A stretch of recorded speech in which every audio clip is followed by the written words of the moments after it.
Good afternoon, everybody. I'm Julie Raque Adams, State Senator, District 36, and today I will be filing Senate Bill 2 because fairness matters when it comes to pay decisions in our schools. Senate Bill 2 is a simple, straightforward bill. It ensures that when school administrators receive pay raises, that those increases do not exceed the average percentage pay raise provided to our classroom teachers within the same district. So, why this matters? Classroom teachers are at the center of student learning and school success.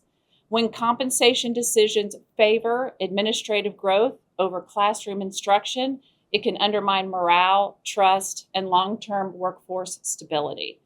So, Senate Bill 2 is designed to support teacher recruitment and retention, promote fairness and transparency, and reinforce public confidence in education funding decisions. Compensation decisions should reflect classroom priorities. Teachers should not be asked to fall behind when administrators move ahead. And this bill respects local control and the existing waivers, and it sets a reasonable standard about micromanaging districts. So, Senate Bill 2 is about balance, fairness, and trust. And it's about supporting our teachers, strengthening our schools, and making thoughtful, responsible decisions that benefit students and our communities across the Commonwealth. And at this point, I'll let Steve introduce his bill, and then we'll take any questions. Thank you, Julie. Yes, my name is Steve West. I represent the 27th Senate District, which is just east of Lexington, and I also serve in the role as Education Chair. And I'll be presenting on the floor today Senate Bill 4. Senate Bill 4 concerns principal leadership in schools. And this bill is about leadership, accountability, and making sure Kentucky schools are led by well-prepared principals. The genesis of this bill, as senators and legislators, we go to various conferences, depending on what subject matter we're in charge of. So I go to a lot of education conferences, and I was at an education conference called SREB, the Southern Regional Education Board, which the state is a member of. And they did a lengthy survey of the southeastern states, and did a survey of teachers in the classroom, and asked the question, what is the key item, what is the key thing that is driving you out of the classroom? And as Senate Education Chair, I just assumed it would be the normal items, teacher pay, discipline in the classroom, those sorts of things. But that survey stated by a large margin that teachers are leaving because of poor leadership in their building. And so that was kind of eye-opening to me. And at that point, I came back to Kentucky looking to do something for us, maybe a more uniform approach as it concerns principal leadership. So that's what we're going to do today when I file Senate Bill 4. Just real quickly, the gist of the bill is it provides a uniform approach. It is a mandatory 5-year plan. Year 1 and 2 will be handled by KDE. They will set up those 2 years, and those 2 years will basically be Principal 101. What do I need to know as a new principal going into the classroom in Kentucky? We'll also, in year 1 and 2, set up a principal mentorship program, which will bring in experienced principals to mentor new principals. And as part of that, we're also trying to get some retired principals involved. Year 3 is a year to just digest what you've learned and just take advantage of the existing leadership programs out there. Year 4 is, we have a few with us today. We are hoping to partner with the Kentucky Chamber of Commerce, and we've had numerous talks with them, bringing in a private partner to help with leadership in year 4, where the principals will leave the state. They'll be gone during the summer for a week, and they will take advantage of some high-level leadership training. And the Kentucky Chamber is already doing a lot of good work in this area, and this is just a continuation of that work.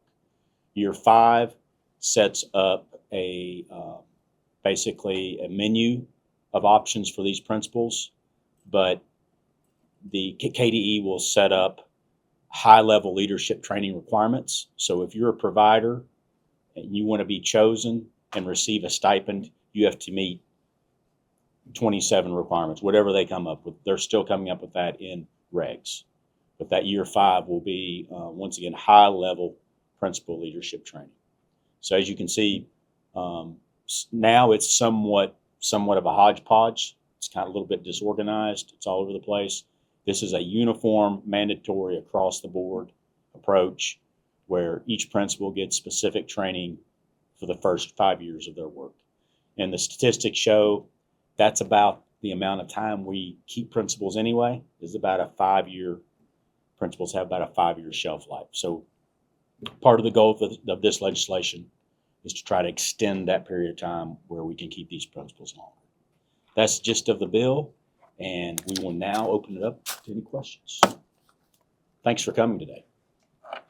Senator Adams, as far as JCPS is concerned, how much or what specifically was sort of the impetus and the motivation behind the specific pay discrepancies?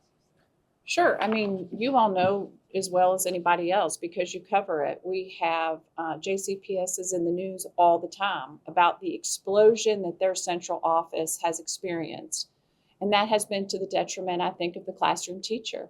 And so this is just a reset. This is a course correct so that we actually prioritize those individuals that teach our kids and touch our kids and move our kids forward, as opposed to the explosion in central office. I think this is a really good course correction for JCPS in particular.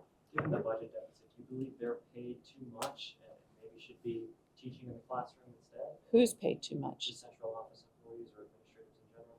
Yeah, I mean, as you see from the budget conversations that they've had, absolutely. We've had an explosion in central office. Where does this bill draw that line of what is considered an administrator? Does that include principals, or is this strictly central office types? Yeah, it's any administrator cannot have a pay increase over that of a teacher. So teachers' pay goes up 3%, theirs go up 3%, but not more. Correct. Now, we also, I do want to point out, there is a mechanism where we maintain that local control with this bill. So there is a waiver in place that's been in place for a while that if a school district needs to apply for that waiver with the KDE, they can. But it's all a local control decision. But you can't pay an administrator more than you can pay.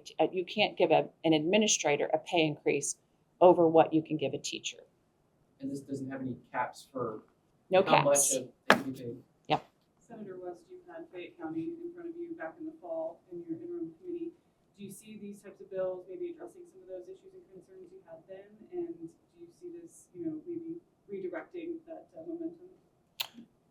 My bill is pretty much a statewide thing. We need help across the state, not just Fayette County and Jefferson County. But I'm very, very supportive of Senator Raque Adams' bill. It does address some of those concerns in Jefferson County and Fayette County. And a key thing to remember is as these administrative positions have increased, we haven't seen a huge increase in enrollment. So that's another part of the problem is while teacher salaries have remained somewhat flat and the student-teacher ratios haven't gone up as they should, this explosion in central office staff has eaten up a lot of the new money that's flowed into some of these districts. And so I think Senator Adams' bill is aimed at that. Is there a fear that the 5-year investment into the principal's education, they could potentially take that and go somewhere else and leave with our investment? That's a very good question. I'm glad you brought that up. And that's a key component that I forgot to mention earlier, and I apologize. But with this bill, with passage, I intend to lobby hard for funding, state funding for this initiative. So I will be lobbying for additional monies to KDE to take care of their new duties, and I will be lobbying for a stipend to be paid for by the state. And so several years ago, we didn't do a budget cut, but we repurposed funds. We had a lot of money going to professional development and different things, and we reduced that, but we also increased SEEK and pushed that down to the principals so they could superintendents and principals so they could divvy out the money the way they saw fit. And there's been a lot of complaints since that time. And so this is an effort to give high quality training and maybe backfill some of that money that's been cut in the past. So I hope to bring state funding along with us.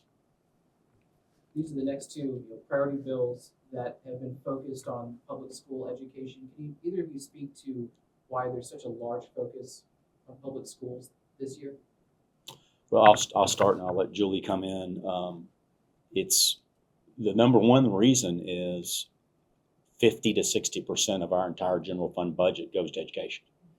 So we're in a budget year and we take education very seriously in the state.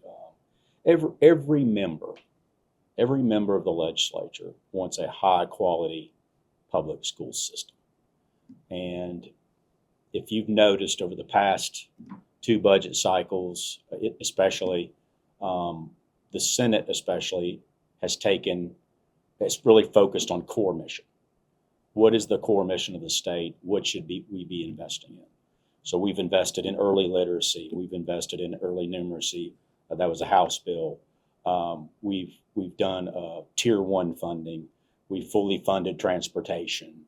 We've done a lot of things that the state's responsible for. We feel we've kept up our end of the bargain. And it's also important to point out in the past two budget cycles, for all the reports you may hear out there, we've increased K through 12 funding $1 billion.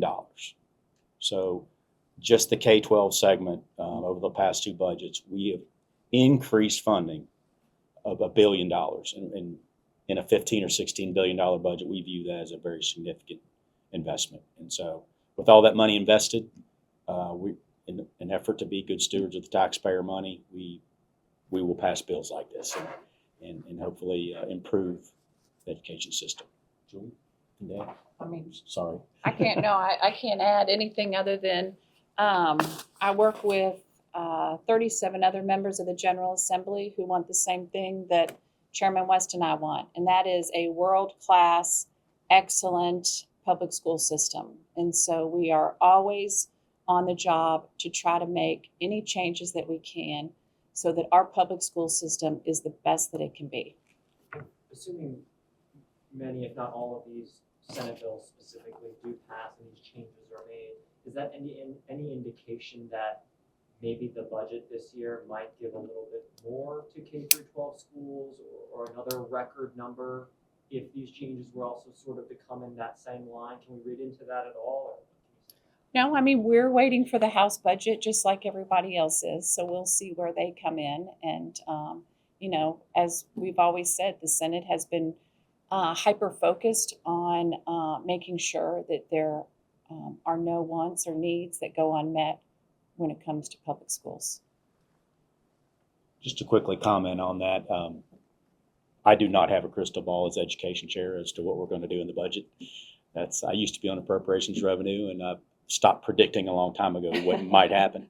But I will tell you that I think we've really maybe philosophically have changed a little bit, I believe, and we want to do more targeted, take a more targeted approach to some of the things we do.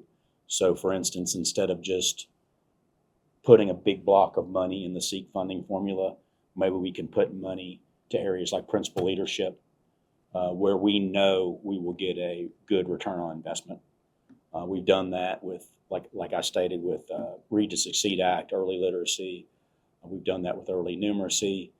And although it's still early, I do think we are seeing some good positive news on those two fronts especially. And so the more we can do of that, I think that's what we'll focus on. are we going to see more of that though? Because I know Speaker Osborne at least has said in the past that he likes to divvy up the money and let the school districts kind of decide with what they get from SEEK. Could there be changes in that? Like, hey, this is earmarked specifically for this, or don't put too much of this over here? Yes, we've done some of that. We've done that with literacy and math, as I've spoken about. We've done it with AP classes. There's a lot of different line items. You have the large list of items, and so we do quite a bit of that. I know I know what Speaker Osborne is talking about. Specifically, that comes into play more when you're talking about teacher salaries and those sorts of things. It's almost impossible to have a statewide teacher pay schedule, so to speak. We've never ventured into that space because there's obviously a big difference between Fayette County and Owsley County, or Jefferson County and Caldwell County. And so we've left a lot of those decisions up to the local district and just tried our best in those situations to push money down through the SEEK funding formula. However, we have made, last time we tweaked the SEEK funding formula by adding more tier 1 monies. You might see that again. That is an effort at equalization, maybe to get more money out into the rural counties that have seen some depopulation and those sorts of things. So education can get complicated. I think we have a couple questions online. I'm not seeing it, No, or okay. at least I'm not yet. If Okay, you all I see know, something. I know. I'm sorry, I misunderstood your high sign. Lucas, you have a question? No. Good. Anyone who hasn't asked a question? That's about it. Everyone good? Thanks. Thank you. Thank you all for coming. And I've got Good questions. releases